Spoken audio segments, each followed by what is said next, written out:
Well, that's why the show is called Universal Consciousness. Right. It's designed to get you to stimulate your mind and to search deeper.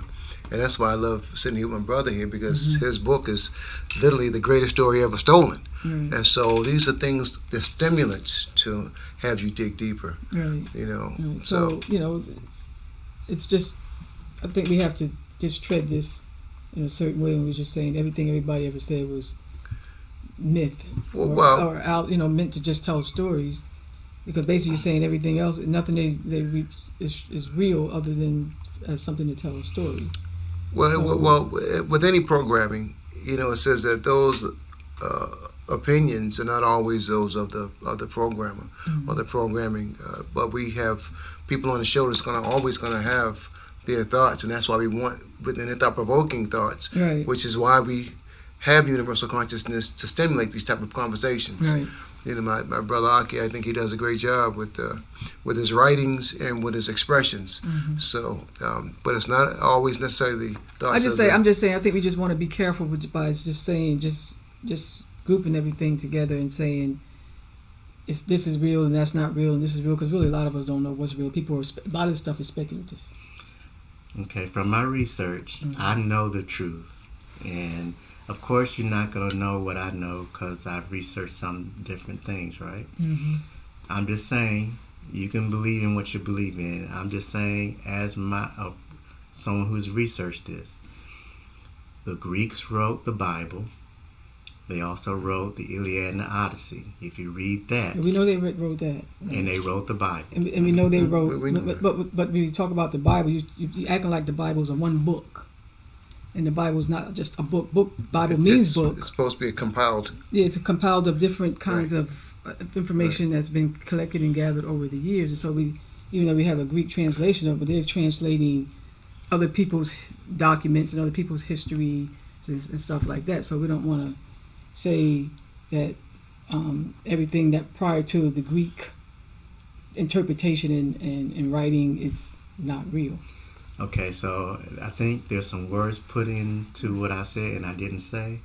So what I'm doing now, I'm going outside of the book. Okay, so my book, once you've read it, you hopefully will come to understanding what's going on. Okay, and I don't go into what I'm saying now, but I think it's important to be said. So I'm talking about history now. Right. Okay. Now, what happened in the 600s BC? The Assyrians invaded Egypt. This is history. Right. What happened was the Greeks came in to help drive the Assyrians out. I understand. The Pharaoh at the time allowed the Greeks to learn under the Egyptians. Exactly. Soon after, that's where you get Greek philosophy, because they learned from the Egyptians. Okay. Right. All right. So the Greeks have been studying all this astrotheology since 600 BC, because the Greek civilization was founded in 800 BC. Right. So they acquired books, like what you said. So I didn't say, when I say the Bible is made of many books, of course, and a lot of it came from Egypt. Right. Okay. And the Greeks from 600 BC until the Bible was then created in 325 AD. So that's a total almost 1,000 years for them to create this book. So they learned under the Egyptians and had a knowledge of 1,000 years to create it. Right. That's a long time. So the Greeks, from this knowledge they got from Africa, created the Bible. Okay. Just like the Iliad and Odyssey, just like all the books that make up the Bible that they got it from, just like the Aset Haru and Asar story, all of them were allegory. Everything was allegory. According to who? It's allegory. This is from my research. Okay. Because of time, we can get into the according to who. Right. But it's from my research, which I spent a lot of time in. It's even the Bible. Genesis chapter 4:24 says it, that is allegory. I state that in the book. So what is So allegory? what you're saying is then that all the stories are just made up to teach us to teach things about ourselves. That's what you're saying. So why is there an issue now Mm-hmm. that I'm sensing when we're talking about the Bible, but when I'm talking about the coming forth by day, about the Set, Haru, and Tahuti, and the creation story of Adam and Ra, it was peace. It was fine. Yeah, because that's what their stuff is. That's what it is.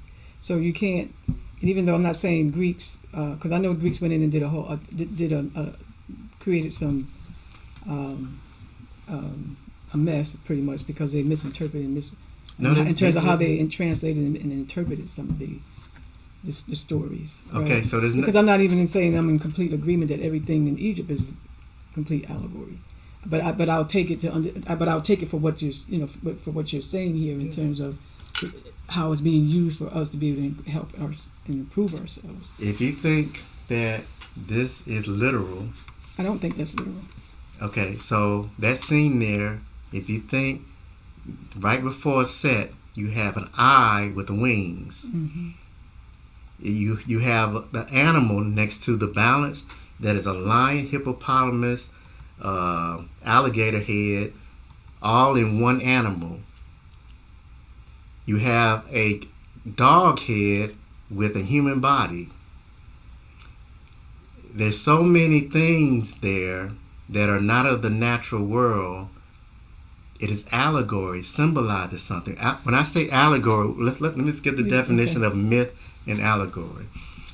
So wisdoms, remember I said when you teach wisdom, when they taught wisdom, they taught through allegory. It was better to do that to help one understand the hidden meaning behind something. So say if you told your child, don't do that. Don't play with that. Don't do that. They may not remember it. Or they may say, oh, my parent just talking. But then you say something that has a hidden meaning, you tell a great story behind it. Haru comes and slay a pep, the dragon, and does this and this and this. And the people are like, what does that mean? I've seen this before. That culture has it. Then they find out eventually, oh, that's what that means. And then they're like, wow, do you know what this means? It was like entertainment in a way, but it kept things going, and it kept you thinking. It's the way they used to taught wisdoms. All cultures did that. Okay, it was allegory. Allegory does not mean it's false. It means it's a story that has a hidden meaning. Right. That is truth. That has truth behind it. The Bible is the same way. There's stories in the Bible, like what's the person that got swallowed by the whale, or what other stories that are so out there. They have hidden meanings. Right. Okay, so somebody could say, "Oh, that was a miracle." Okay, but I see it as allegory. So it's not mean it's false. It means there's a hidden meaning. Like, why is the ox, the lion, the eagle, and the man mentioned so many times in the Bible? It's not they just wrote it, and you may have read it and like, okay, well, I don't know what they're talking about. I'm just reading it, which I did. I read the Bible twice, and like I didn't catch it because it had a hidden meaning. I just took it for what it is. Like it's weird to me. Well, Revelations is weird to me. Like, what is Revelations talking about? Because it's a fantasy type stories. A myth is a story, or a fable is a story that the culture stands behind because it teaches the culture. It has hidden meanings that the culture see as beneficial for the culture. It doesn't mean it's false. Right. That's what myth is. That's what fable is. So I'm not calling the Bible false. That is not. But I am saying that there's a hidden meaning behind Jesus. I'm in agreement. Jesus is just like Haru, Asar, Tahuti, Thor, Odin, any other god, Serapis. They were all symbols. There's historical fact that those were created by man. These were created by man. Just keep it going. Yeah, all right. All right. So I'm about to end it. Yeah. So the whole thing is, I mentioned when the Greek and Roman and Egyptian culture were purposely ended by the Romans, because the Romans had conquered even the Greeks, and it was called the Roman Empire. Mm-hmm. And the Romans they had their own gods that they were following. Mm-hmm. So they even had a sect for worshiping a Set, because Egypt was like was looked upon as the glory of all the cultures. Right. So even they were worshiping a Set in Rome. Right. Okay, so when you're saying they were worshiping a Set in Rome, are you saying they're worshiping something outside of themselves that's not necessarily allegorical? it's the same thing. It's an worshiping a allegory. god? All these were allegories. They saw it as allegory. Is that That's so? what I'm What do you saying. have an issue with allegory? No, I'm saying you have something. There's both. So Okay. there's some things that's meant to tell us, that has hidden meaning, that's meant to tell a story, and there's some things that are just truth, that is real. So I'm Right. saying, Allegory doesn't say it's false. Allegory saying Tahuti represents has a hidden meaning, which Mm-hmm. is scribemanship, science, balance, and order. do you And think he that, represents that. right? Do you think that there was a being that, or even something that ever visited the planet that was Yes, it's came me. to represent who? It's you. We're aliens. Okay, yeah, right. Because we're a spiritual being right. who. But do you think Tahuti came to the planet? Tahuti is something created by man, just like Bess, and Tahuti's not special. Tahuti is just like a Sar. So you're suggesting that people didn't worship God, something other than like entities. When I say worship, I know we're kind of today when we say worship in the church, you're praying to something outside yourself. Right. Like, God, please do this for me. In classical times, worshiping is saying that everything is divine. I'm thanking the sun for what it does for me. Thank you, sun. Thank you. I know I just killed this cow, and I'm going to pray over this cow, because now through this cow I can live. So I'm worshiping the cow and say thank you for giving up your life, and I apologize so that I can live. So when people were making sacrifices to the gods, who were they giving those sacrifices? They were making blood sacrifices, they were killing animals, and you were giving sacrifices to something. Right. So blood, a sacrifice to blood means life. Mm-hmm. So you will sacrifice an animal, then eat it. We kill millions of animals today, but we don't sacrifice them, we eat them. So when their culture, they'll sacrifice a cow or a goat. They do that today. Mm-hmm. They'll give a goat to the ancestors in Africa, and they don't just leave the goat or the cow and do whatever. They just use that for their spiritual culture, then they eat it. Mm-hmm. Okay. And they all sit together and talk. This communion, they sit in a circle, and they, so sacrifice, they saw milk, blood, other thing, meaning sustenance, like the milk of a cow, the blood of a cow. The blood was considered life. Mm-hmm. So that's where sacrifice comes from. Okay? All right, so let me get back. I just want to sum it up. Okay. So it's in the Bible, and I use it's Galatians 4:24. Read that, understand what it's saying there. If you really understand what it's saying, the Greeks are telling you it's allegory. It's in the Bible. So they're saying, so you're taking what the Greeks are saying as being true. Because they wrote the Bible. But I'm saying, what you're supporting is what you're saying that they said. So you're saying they're saying it's allegory. Right, it's allegory. I'm telling. But what happened was. But it's almost like you dismissed what the Greeks do. Okay, I'm telling you history. What happened? Mm-hmm. So I told you in 600 BC they studied under. I understand. They learned allegory. They learned how to write allegory. Yeah. They understood its purpose, right? Then later, Alexander III, who is out, they call the Great. I call him the Third. Mm-hmm. He conquers Egypt. He asks an oracle, just like in the movie The Matrix, and I now conquered your civilization. I am now the Pharaoh. Right. I am the King of Kings, Lord of Lords. Right. The oracle said no. So he's a conqueror. He's not a leader really of a civilization. Right. So he didn't want Egypt really. He just wanted to conquer it, which he had his thrills made. Right. So then what does he do? He What turns does- it over to the the Romans, Ptolemies, who are also what? Who are the Ptolemies? Were they Greeks? The Yeah, Ptolemies are Greeks. Right. I just don't remember. So the Ptolemies are Greeks, and you go through a whole line of Ptolemies. They ruled. The Greeks ruled for hundreds of years Right. in Egypt. They were the pharaohs.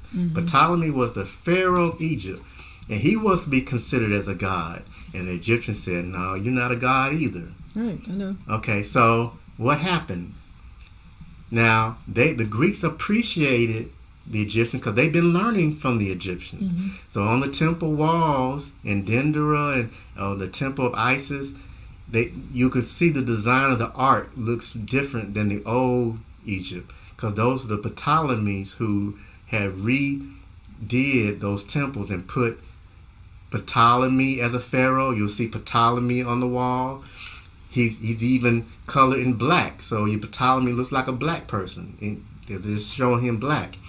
So actually, it's not black; it's reddish brown, which represents the sun. So there's those different meanings. Even in the Medu Neter, the reddish brown color of the skin of the people on the walls represents the sun. So that's an allegory. That's not literal. Yeah, they're brown people. That's literal. That's not allegory. I'm looking at them. This is from my research. Yeah. People who read the Medu Neter, they understand it, that the colors you see, because you have gold-colored women on the walls. I mean, I saw the walls. They look like brown people. I'm telling you, I can show you. I can show you things. Right. They're the Medu They Neter. look like who the people were. Right. They look like us, but also if you see it in color, all of them have a reddish brown. All the men are reddish brown, and the women are gold. Why is that? Is there gold women? Why are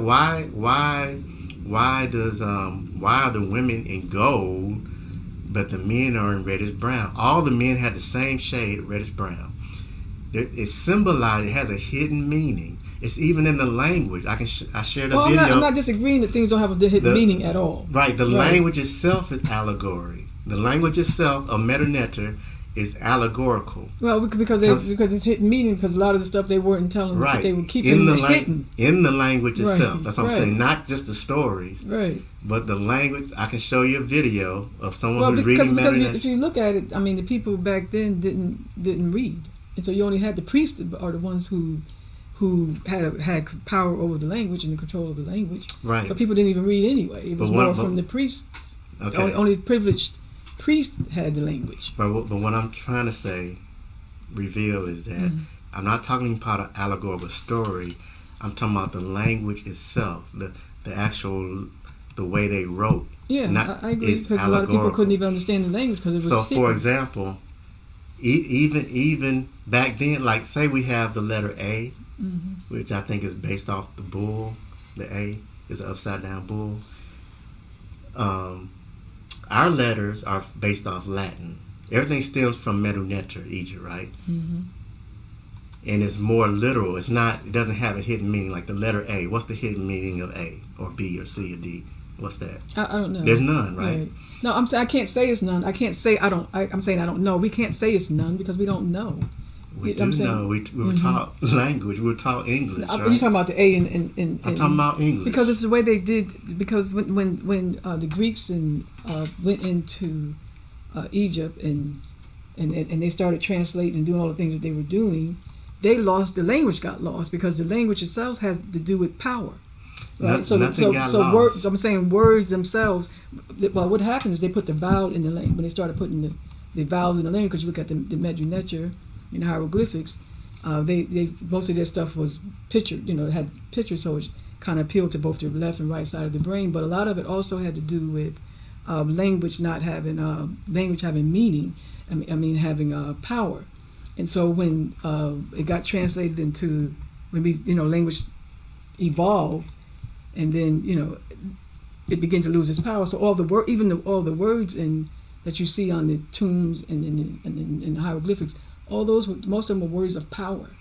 Right. So I see that language, that English is dumbed down than Medu Neter. Right. Because I'm explaining now that a letter in Medu Neter has a hidden meaning. Right. Right? It's Right. allegory, okay? For example, there's a symbol. It's a symbol of a. Let me give you a sample. Remember, I said the axe. Mm-hmm. When you look at the axe as the symbol in Meta Netter, that looks like an axe, but that's not an axe. That letter does not mean axe, right? So that's a letter in Egypt has a hidden meaning. Does that make sense? Yeah. But in Latin and in Greek and in English today, letters don't have hidden meanings. Well, it has hidden meaning, but it also was. I think that some of it had to do with the trying to explain things, and they used pictures to explain a lot of what they were trying to create language. Okay, so what I'm trying to get at is that language today, I'm talking about Latin, Greek, and English, even Spanish, the letter in these languages does not have a hidden meaning. When you see a letter A, okay. or in Greek you see the sigma, that's a sigma. When you see an alpha, an A, that's alpha. Right. Alpha does not have a hidden meaning to it. Okay, I understand that. I got that. All right, so the language itself in Egypt, each letter meant something, had a hidden meaning. For example, remember I said Seba is what I am, a teacher, spiritual teacher. There's a symbol, there's a letter Right. for that. Letter which means, or a picture. It's a letter. Letter and pictures. I mean, I'm just saying. I'm not talking about. Seba. I'm talking about generally speaking. I'm talking about the letters. So what you see here are the letters here. They look symbolic. There are some. That's what I mean. Symbolic They're pictures, right? But they're letters. Okay, so we can call it whatever we want to call it. What I'm saying, you can call the letter. I'm calling it a picture, but I'm looking. I see a picture, and so they, it's. What I'm gonna do is share one of the teachers that I listen to. I haven't taken his courses. And he'll explain each letter of the Meta Netter, right? Letters conform words, right? So these are considered, this is called, when it says Meta Netter, that means words of power. These are words, and each of these symbols is a letter. Right. And a group of symbols may make a word. Right. Okay? Which is the same thing we have to do. But each letter, what I'm saying is, that's a letter, right? That doesn't mean snake, even though that's a snake. Okay. Right. All right. That's what I'm saying. Each letter has its allegory. So even the language, even the Meta Netter writing system is allegory. It's not literal. That's what I'm saying. All right. So everything was allegory, okay? Because their language, they spoke allegory. They wrote an allegory. And what do you think the reason behind that was? I explained it. Right, so it's to tell stories and to get people to go and search for themselves, right? That's what right, it's because they saw Amen. What's Amen mean? I don't know. Tell me. Amen is Amen is the unconceivable hidden one. Right. The hidden. Amen was known by no one else. No other Neteru knew Amen. He was like the top Neteru, and he represented the allegory, the hidden. Okay, I got so you have the physical realm, and the hidden of the physical realm is Amen, the spiritual realm. Right. So everything had duality. You had physical and spiritual. Right. Okay. So their language was the same way. You had the seen and unseen. You had what you see, and then the unknown of it. Everything in their culture was like that. It was allegory. Right. That's what I'm trying to get at. So I know in history, I know when things were taken literally. Okay? We see things as literal because we're part of this culture, which is based off Rome. And see, that's what I'm saying to you, right? So, of course, in terms of when we do religion and Christianity and all that and everything, a lot of people read that as literal. Right? I understand what you're saying there. But I'm also saying that... and you're saying there's also hidden meaning, but what I'm also saying is that I just lost my thought. But anyway, maybe they'll come back to me. I just lost the thought. Let's give it a second. Yeah. No, you can keep going because maybe they'll come back when you get there. Okay. Yeah. All right. So I have many books from Egypt. They have teachings of wisdoms. Okay. What I'm saying, on the temple walls, you see many dragons. many snakes, serpents, a lot of weird stuff. It looks weird. Even the Egyptians and the Romans they didn't know what it was until they knew how to read Meta. How did the Egyptologists know what they're seeing now? I'm skipping ahead. I'm gonna go back to that because I'm skipping ahead. Let's go back to when things were taken literal. So things were allegory. Okay, when I say the eagle, lion, the ox, and man, that means yourself. That's the 4 pillars of the universe. It's allegory. It has a hidden meaning. Those 4 symbols have a hidden meaning to it. Right. Okay, Ra has a hidden meaning. Right.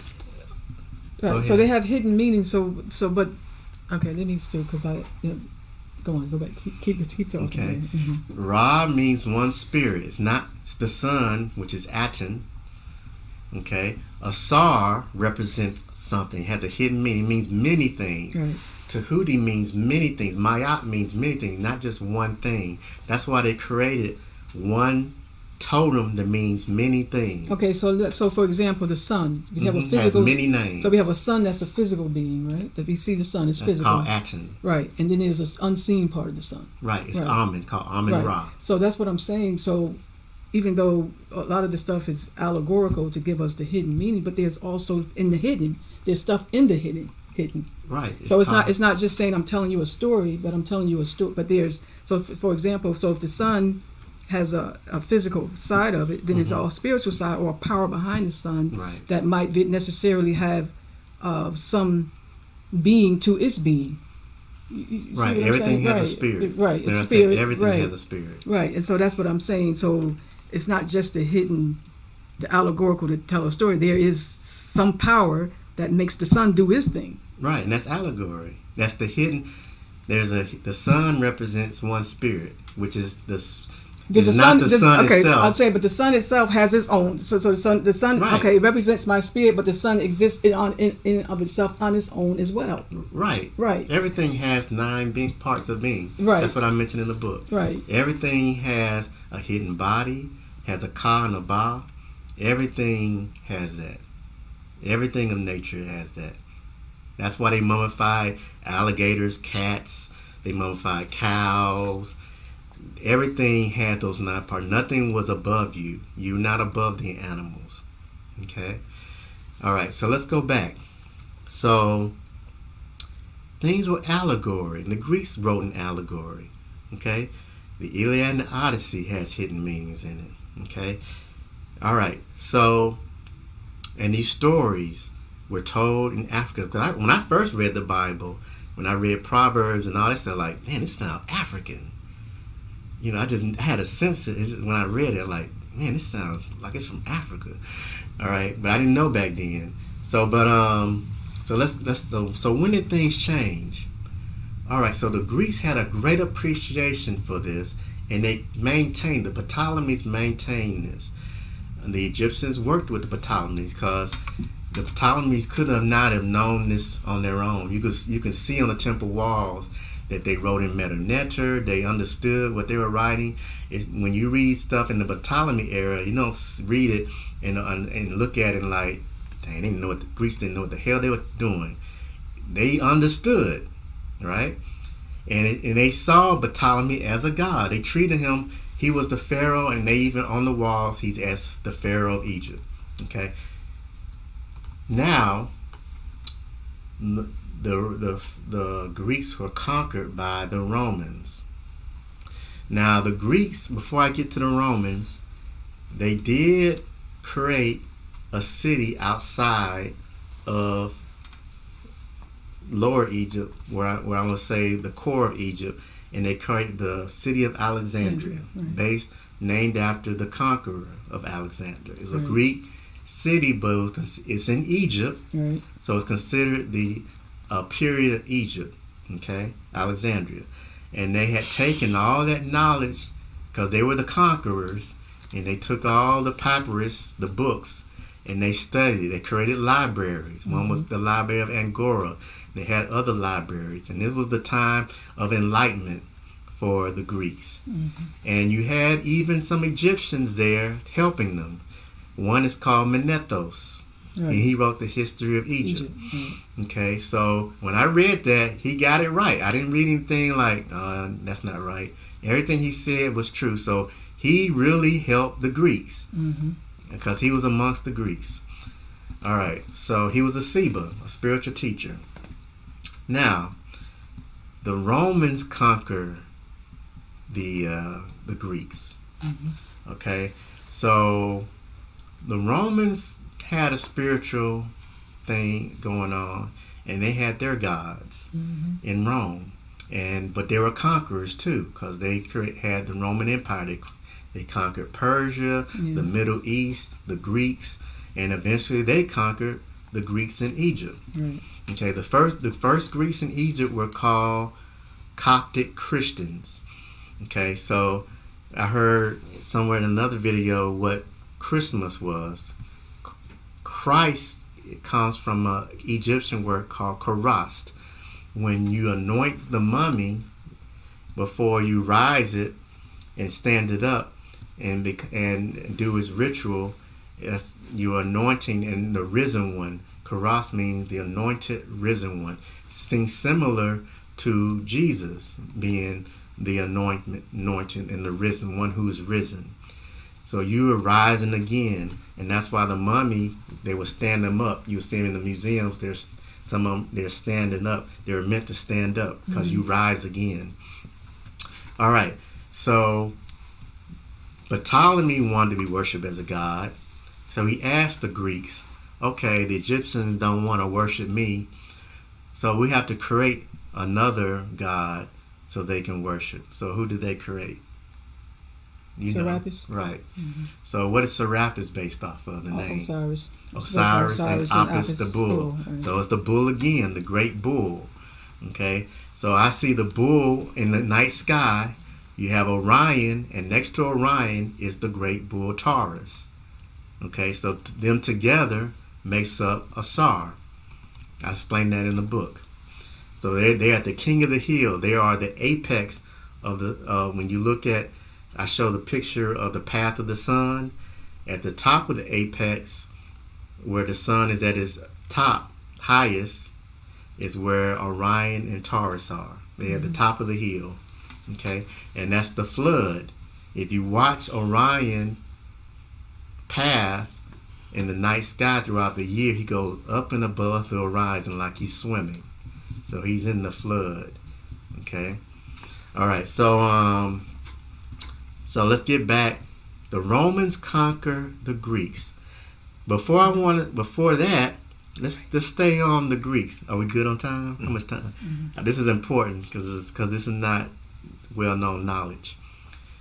Now, are the Greeks that spiritual? When I say spiritual, I mean, remember I said in Mayat, the most plentiful words of wisdom in the 42 principles of Mayat is to respect nature. So when you go look at the artifacts, so an artifact is anything physical that you can study. So a pyramid is an artifact. A temple is an artifact. So in the Karnak temple, you have a church that's not belonging to the Egyptians within the temple, built within the temple. Right today, it's an Arab mosque because the Arabs control Egypt because they had conquered the Romans. Prior to that, that mosque was a Christian church. It was a Coptic Christian church.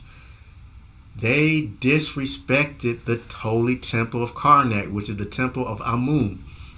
That's the holiest of temples there in Egypt. And they desecrated by destroying part of it and building their temple. These are the Christians. They were not respectful, not showing love for other cultures. They also, on the wall there, they chiseled in the cross, the Christian cross. They even drew, I have in the book, they have pictures of themselves that they wrote over the walls. So they wrote over the Meta Neter. They were really doing graffiti there.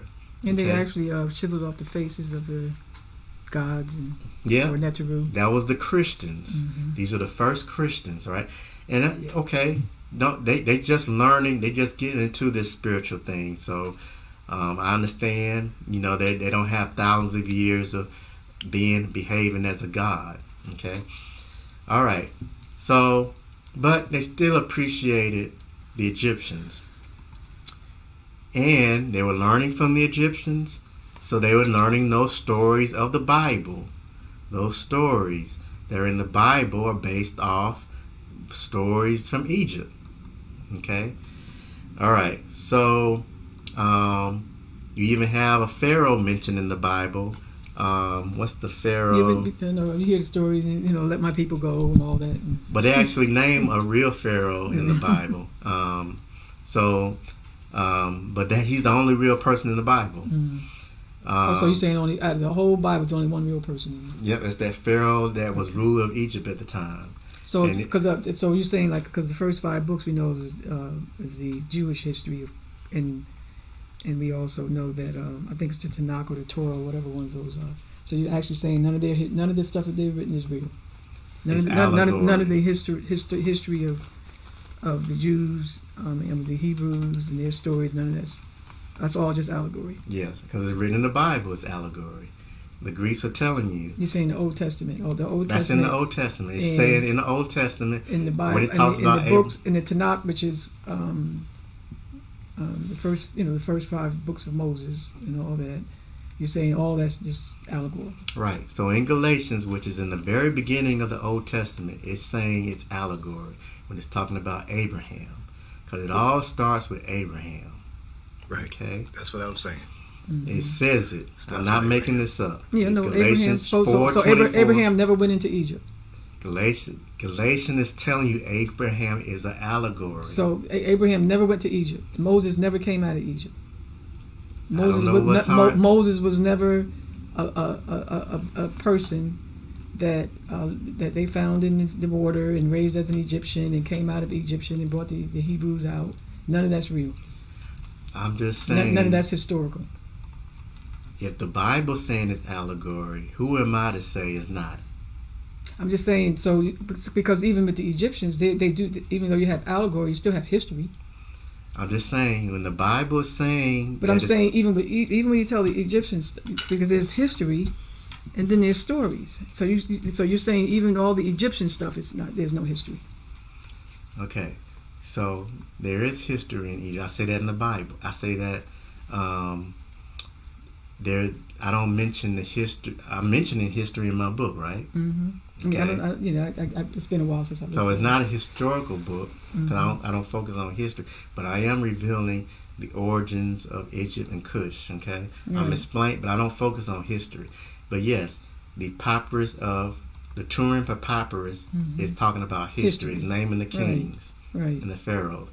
They did appreciate history because Ramses II went into Nubia and built the his temple in Nubia, which you see.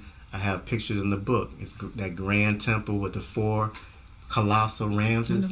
He's saying homage, like, this is our mother. He didn't build that in Egypt per se. That's built in Cush. So he's letting you know. That's down in. That's why it's far from all the other stuff. I forgot the name of it. What's the name of the city? I forgot. That's the one Aswan. we didn't get to. No, we went to it's in Cush, in Nubia. But anyway, yeah. So that's all I'm saying. Like, there's some just allegory, and then there's some history. I'm not saying that the Bible is a historical document because we know a lot of it is based on. But it's hard. But to say that history can't be intertwined with allegory, I think is far. But isn't that what you were saying, that it's intertwined as allegory? No, he's saying it's all allegory. There's no history There's there at all. no date mentioned nobody in the there Bible. is real. There's no dates. You can't go in a museum and find no statue of Moses, Jesus, Abraham, nowhere on earth. I'm sorry that it's hard to It's accept. not hard because I'm not Christian. You know what I'm saying? So I'm just saying. All I'm saying is you don't want to just completely just say that because the Jews and the Hebrews, they got a whole bunch of history, and so you can't. So let's and talk about the Hebrews. I don't even want to go there, but I'm just saying that they have history. People have records, and they have history. You can't say everything. I mean, I'm just saying you have to be careful about saying there's nothing real about it. You can't. If you can find me a museum I mean, I'm not going to deal because nobody may want to do a museum. Just because it's not a museum doesn't mean stuff ain't real. There's find me a museum that talks about a number of things in the world. Okay, they don't have a museum that represents what a I number talk of about things. in my book is based off proving what the Egyptians said. It's not. No, you don't have to prove it. It's written on the walls. Right. You've got documents for Correct. it. Right. So but you're saying is they don't have documents, and that's not. You're No. saying that the Hebrews and the Jews. Yes, I'm saying that. Right, don't have any documents to talk about that lays out there. I know it was written in 500 BC AD. They did lay out their historical stuff. But the thing about when you do that is now you're negating oral tradition. And so, because a lot of stuff was, and even African people, one of the things that Europeans did when they went to Africa is they went in and said, well, these people have no history. They said that, right? Because we had the oral tradition. You see? Right. These stories were written down at the time. You have, in the Middle East, you have the Sumerian language who wrote things down. You have the Egyptians and Cushites who wrote things down. But, people were writing things down. But let me just tell you this, Go because ahead. if you go throughout Africa, right, and which is what Europeans did when they went in and started. No, they didn't. Well, yeah, they did. They went in and they said, did. well, I know they did. So I they can went prove in to and you. said, well, I don't want to do that. So what I'm saying is that people have said all throughout, the anthropologists and scholars had said, these people have no history, right? And why did they say that? Because they couldn't find anything in writing. No, that's not it. But they disrespected the fact that they had an oral tradition, and the oral tradition was just as valid as the written tradition. Okay. And so they made written tradition more superior. That's part of the when you talk about how the control of the world and saying that one tradition is over another tradition. One of the ways and tools. See the Yurugu by Marimba Ani. That's what she makes she gives a whole discussion or discourse on that, showing how when they said because it was written language and they made that sort of superior to all other peoples all over the planet. And so you have the Native Americans all over the world. You have people who didn't have written tradition; they had oral history, and so the oral history was considered just as valid as written history. So just because you don't see it in writing does not mean that it's not real and doesn't exist, because and that doesn't mean that people don't have a history. Okay, so you're saying things that I didn't say. One thing you said is that the Europeans knew all of Africa. There's a map here I show in the book that they only mapped out what they knew of. Okay, so whatever, I'm just saying, because it's just too much information. I have too much information about that. So I'm saying when they went in and because there's numerous anthropology studies, right? When they went in and just kind of looked at who the people were, and that's why they started calling African people savages and uncivilized, because they were encountering Europeans when they were doing the thing with the slave trade. They were also taking anthropologists and other people in so-called Western science to try to understand and study people. And this is when they would start making connections between the ape and humans, and they were saying these people were apes and all. So they were doing all these things all over Africa, and so they came out saying these people they're savages and they're uncivilized because they don't have history. They don't have anything written. They didn't leave anything behind. And we know that the wisdom of the people came from the Central Africa. This is where the the Cushites and the Egyptians even got their wisdom. And so I'm saying if you make that argument, if you say because they don't have it written that it's not something to be validated, then you're saying that then you kind of you're kind of doing the same things that Europeans did when they went in and did that to African people all over Africa. Okay, so if something was very important, it was written. Okay, so now I know we really having because that's not true. That's absolutely. I'm speaking of Cush and Kemet. But I'm saying, I'm just saying, you're saying just Cush and Kemet, right? Because I'm saying that's all my book is about. Okay. And Cush and Kemet are related because you can believe that there's a lot of Cush and Kemet information that was not written. Okay, you assuming because you don't know, right? I know. How do you know? Because you know that there were people all over the planet you're talking about 70,000 years. You're talking about they have 70,000 years of history written? Really? Okay, so when I'm speaking of is that those books in the Bible come from African concepts. Yeah, I understand. I totally agree with you. They were allegory. I told you, but to say that nothing in there nothing in the 'Cause Bible has no relevance other than allegory. I didn't say that. So you're saying there's nothing in there that's not allegory? It says in the Bible. I don't know why. What's so hard? Because you're validating what you're saying with it. You see what I'm Because saying? the Bible says, people. Right. I'm not saying it. The Bible says in Galatians 4:24 that for which these things are allegory. So they're saying everything. They said Period. so. They said that everything in here is allegory. When it's saying that, it's talking about Abraham and his children. It's there, written. You don't have to take my word for it.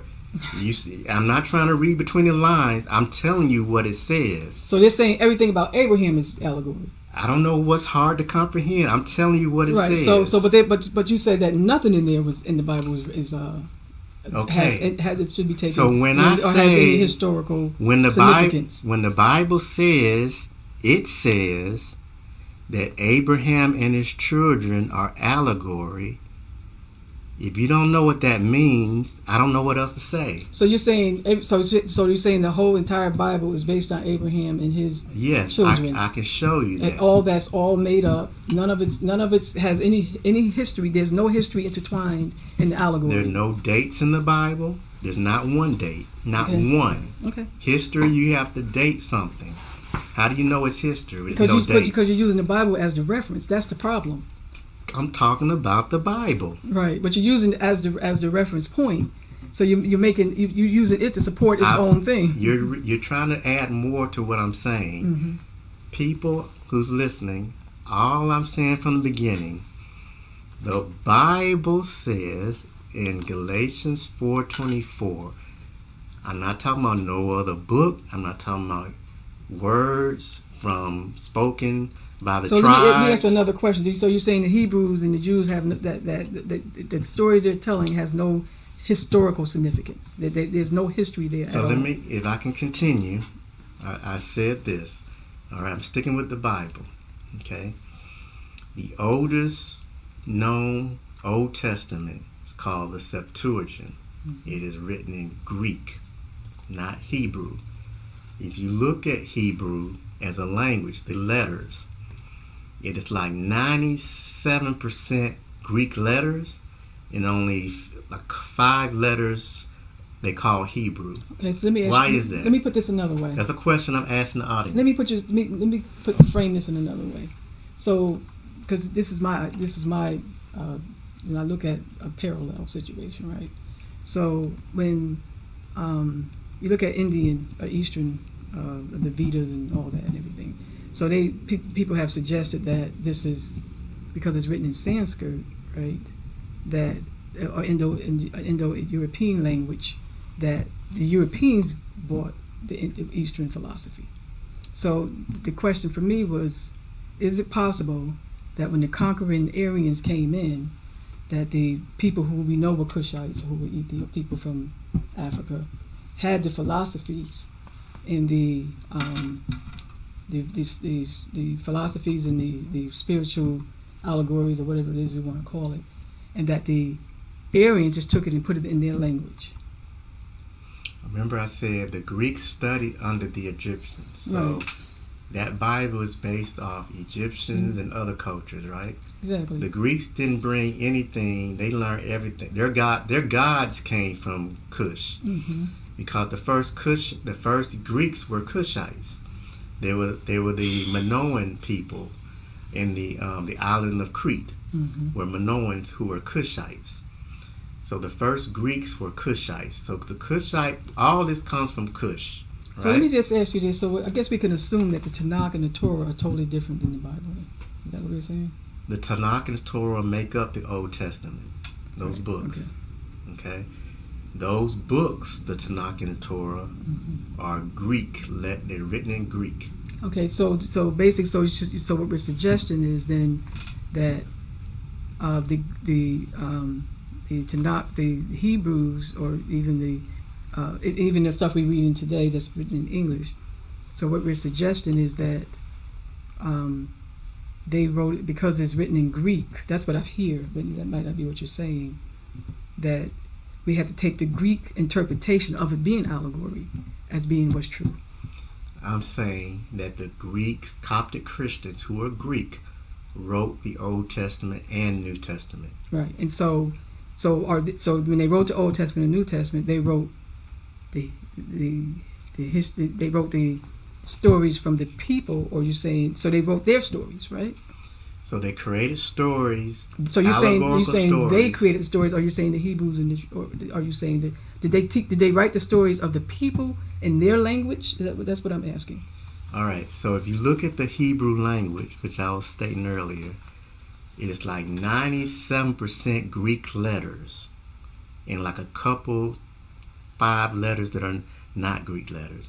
That is saying that the Greeks created the fictional Hebrew people. So that's what I'm saying. So that's what I'm saying. So I'm just saying people.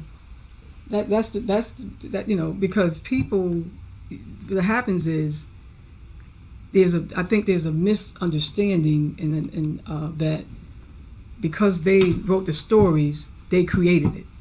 Yeah, no, I'm so the creator. I wrote this book. No. Because what happens is people will go in and the African people they took. So you're saying the Greeks created the Egyptian stories?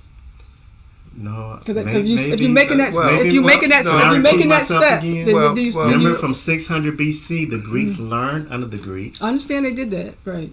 Right. So they had no culture. Right. The Greeks had no culture. Okay, so then you're saying the Hebrew stories then are their story. They made up those stories. I'm saying that the Greeks created the Hebrew people in the Bible. Okay. Everything is allegory. So the people don't even exist. Right. So right now there's Hebrews right on the planet. They don't even exist. Let me answer your question. Find me a museum. Okay. That has Hebrew artifacts. There's none. None. When you write a story, you can create like the movie. Okay, so you're saying then that in so many words, then you're saying that because people can say the same thing about everything. Basically, every you go. So if I go and I record the story of the Igbo people, right? Right. So basically, I can't go in and take their story and write it in my language or write it in some language, whatever the language is. I can't take their story and put it in Greek. What I'm saying, the Hebrews so never saying existed. they went and made up the whole Hebrew people. Yes, they made up those people. They made up a fictional people to say they were enslaved by the Egyptians, that the Egyptians did all these bad things. When I look at you went to Egypt. So you're saying all the stories that you go back and look at because I don't know now, I'm getting confused in terms of, but the stories that deal with the Maccabees, when the Greeks and all those folks came into these people, the ethnic different groups of people, you're saying all those people didn't exist. I'm saying I didn't say that. I said the Hebrews and the Hebrew language were created by the Greeks from my research. Okay, so right now, if I go there are people right now who consider themselves Jews and Hebrews. I know. And you saying they don't exist.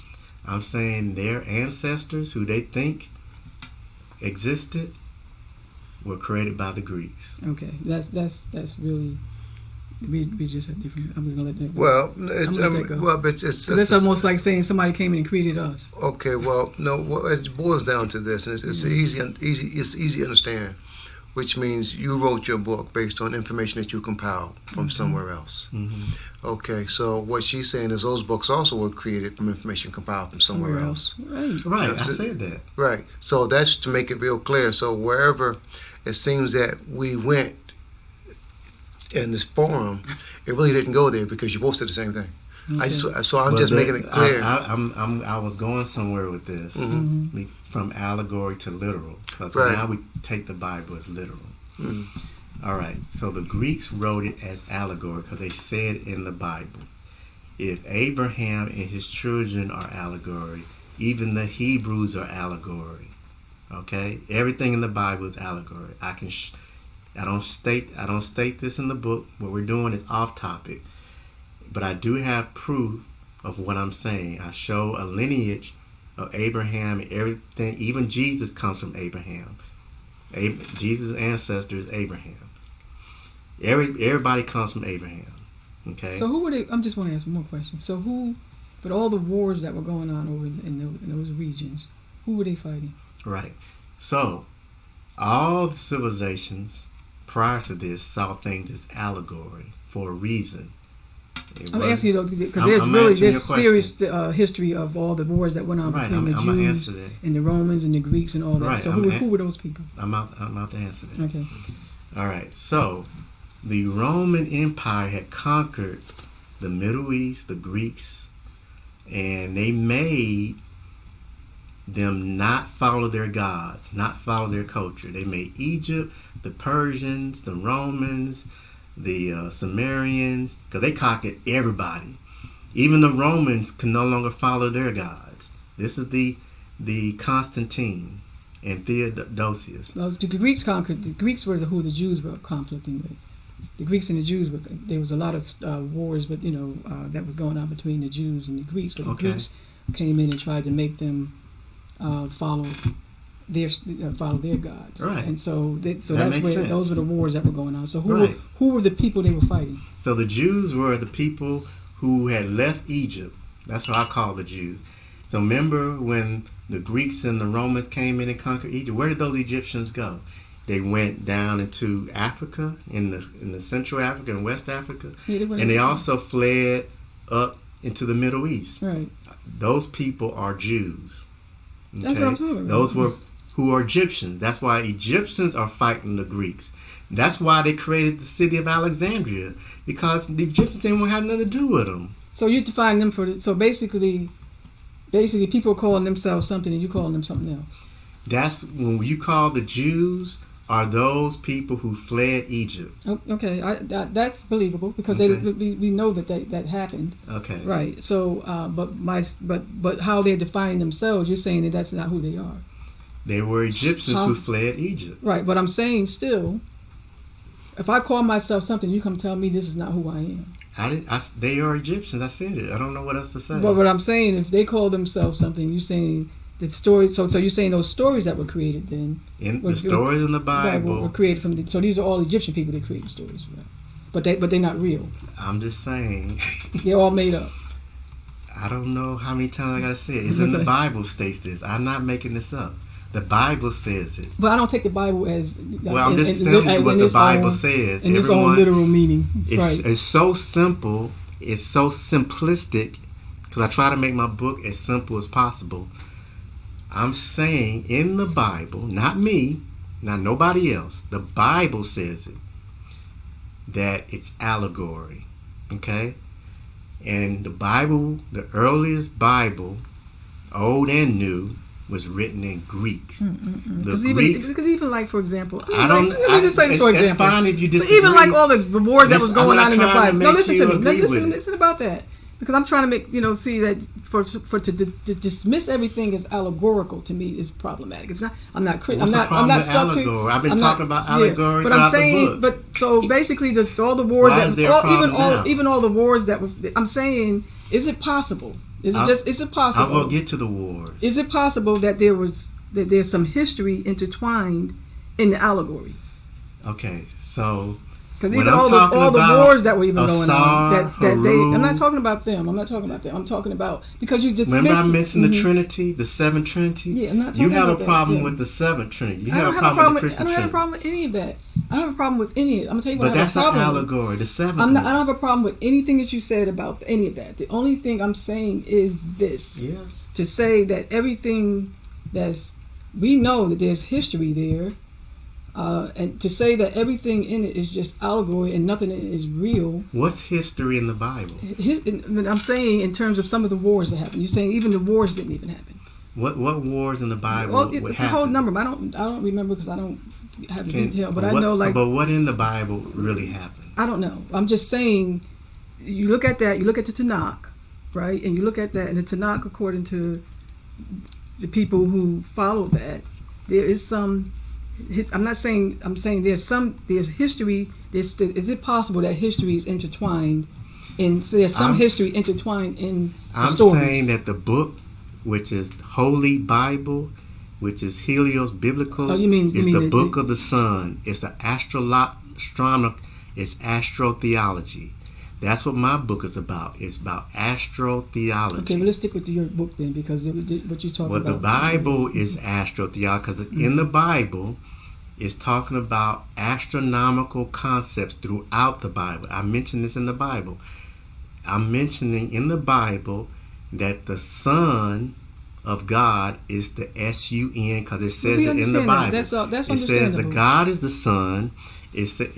We're not talking about. I'm not talking about any of that, because I'm not disagreeing with any of that. But I'm talking about the Bible. Right. So I'm not disagreeing with any of that. I just had a problem with you just saying everything is made up. That's the problem. So, okay, all right. So what happened? What changed it from allegory to literal? Rome. The answer is Rome. It makes sense. 'Cause who began the Christian religion? Who were they? Were they the Greeks? Okay, they call them Coptic Christians, but the Coptic Christians worshiped Serapis, and then they were studying under Manethos, an Egyptian, right? And Manethos, since he was Egyptian, told the Greeks this is allegory. So it was like, wow, they're like, wow, that's the real meaning. But just imagine a place of learning. Oh, that's the hidden meaning of that. So that that it's a place like bring in your books. Let's learn more.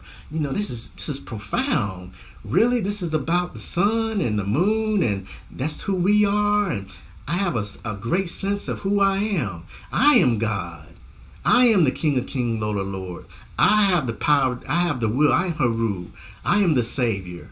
There's no one that I should pray to and count on. If it's up to me, if it has to be, it's up to me. That's throughout history. And that's true too. If you want something done, you got to do it. Well, that's all true. Right. So, that's what astrotheology was. It was applying the universe and what you see in the heavens to you. That's who you worship, was yourself. You are the universe. All cultures did this. It's allegory. Now, what happened? Because they don't teach that in church. So, the Romans, you just imagine, the Roman Empire spans all these cultures. You got the Persians believe in this. You got the Romans believe in this. The Greeks and the Egyptians have their own. That's hard to control a people where they all got their different beliefs and they say they're God. Can you control God? If you come to me and say, pay your taxes, and I'm God, am I going to listen to you? Do I have a fear that you're going to put me in jail or kill me if I'm eternal? And I see you because of my wisdom, see how you behaving. You're acting like a kid to me.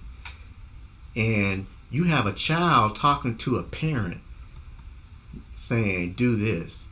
The parent is just going to like, oh, he's just a child. And that's how the Roman Empire had to deal with people like that. Well, that's what. So in order to control them, they had to control their mind. When the heart is weighed against the feather in the coming forth by day, the heart represents one's mind. The mind is the center, is the God behind the creation. It's Husia. It's the Sia is the thought, the mind, where it all starts. It's the hidden, the thought, the hidden part. The Sia is the word. Is the word from that thought. So Sia is words of power, calls action, which is Heter, which is magic. They call Heter is the power behind the word. And they knew the power of words and thought. Then they had to control that. And it all started from what? Your mind. So the Roman Empire is like, we got to develop something to deal with this, because we can't rule these spiritual people. Just imagine, your whole empire is made of gods. It's hard to imagine, because their thinking and their worldview was just totally different from ours, really. And somebody's trying to rule them. That's why today you are governed by a government. You are governed. You are the governor, the overseer. is overseeing you because they don't want you to know that you are God. So you worship something outside of you, above you, to put you down. So you bow your head and you pray to somebody above you and keep you bowed down because you're not God. It was different back then. Mm-hmm. So now we had to change this thinking, which is based on allegory. So they had something very ingenious. The Romans said, what's the opposite of allegory? You tell me. Literal, making something literal. So turn something that's allegory into something that's not allegory, that is something real. So make everything in the Bible literal, no matter how far-fetched it sounds. When Jesus turns 2 fish into a multitude of fish. That's the New Testament. But the Greeks wrote that. The whole Bible was controlled by the Roman Empire. Mm-hmm. Constantine made Christianity the religion of the land. They took the foundation stuff that was already there and then built they Christianity used the Bible to do it.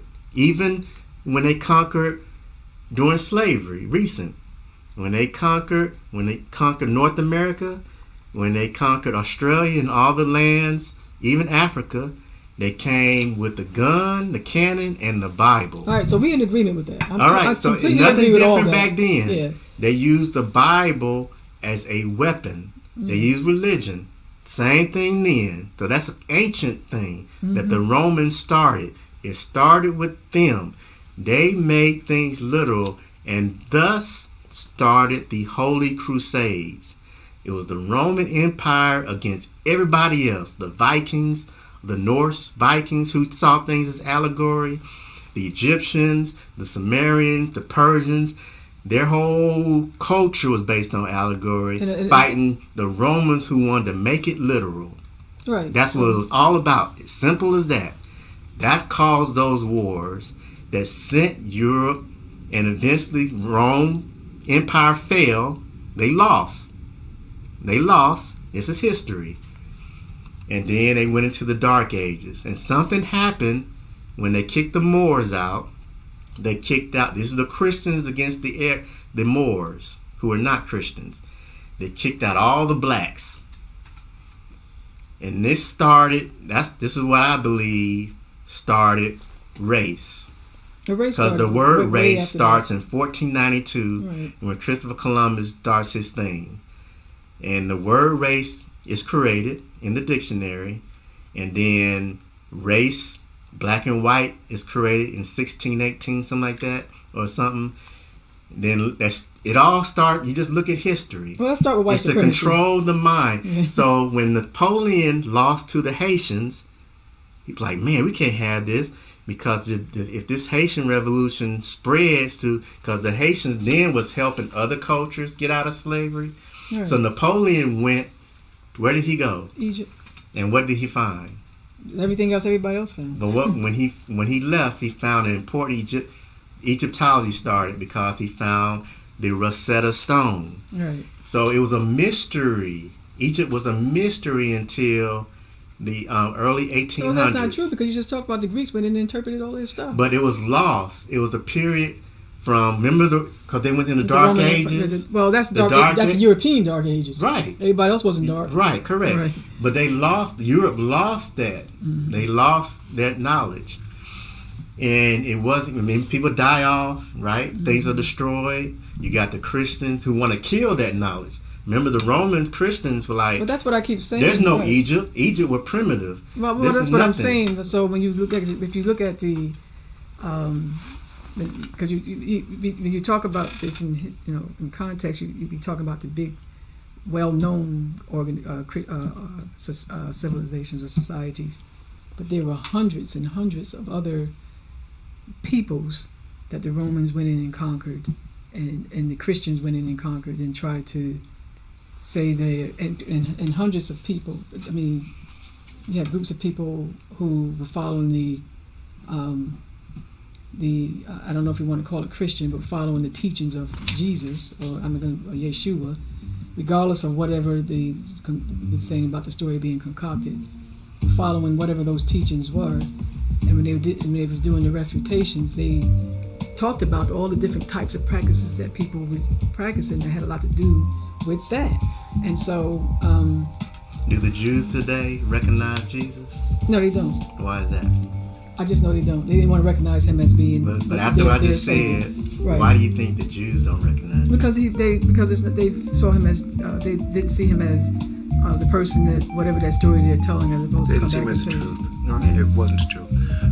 Listen. I just love doing this. You know, I love when it gets animated. You know, I've never seen my brother dig down so deep, man, to figure out how to curve it so we all can see eye to eye.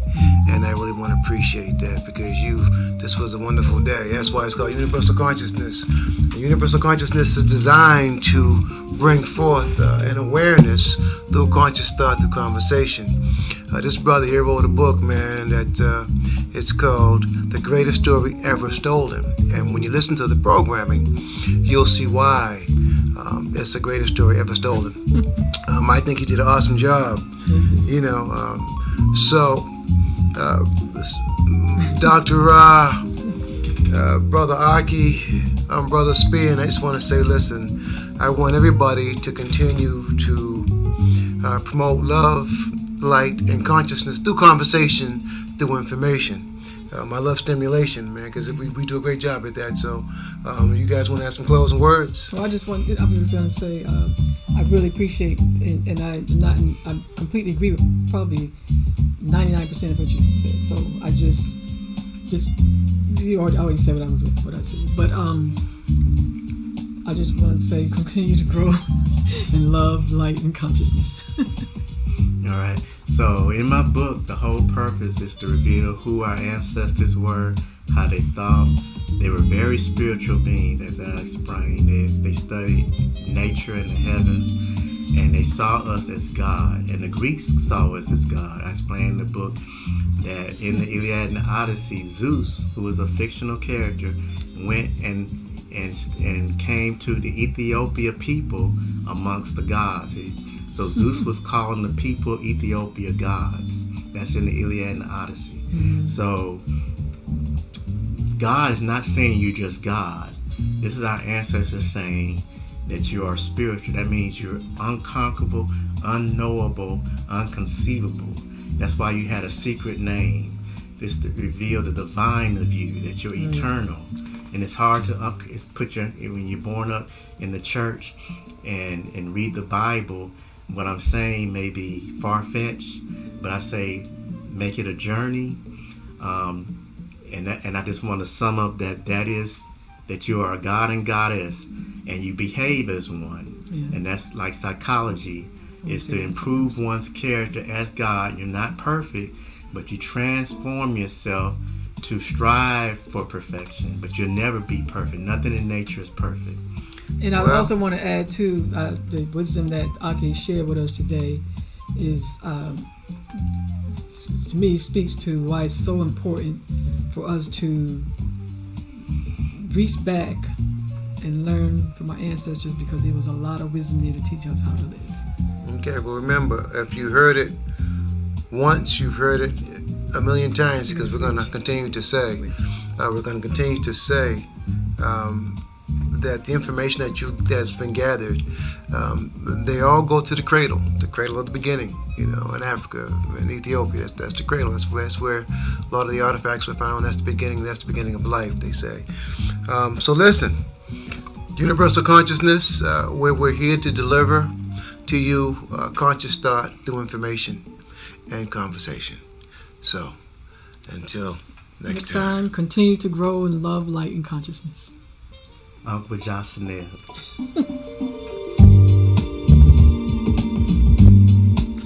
hope I don't bring uneasiness. No, I'm good. I know we're all on our journey. Yeah. And, I enjoyed it. I like it. It got animated, and I like that it got. Well, I tell you this. I had to add those extra things. I'm glad you because did. they're not in my book. But I think in your journey you'll come across it eventually. Well, this is what I noticed. It brought something out of you I hadn't seen. Yeah. And I enjoyed every second of it. Okay. They say truth will set you free from all your pains and your misery. You just have to do the work. If you do the work,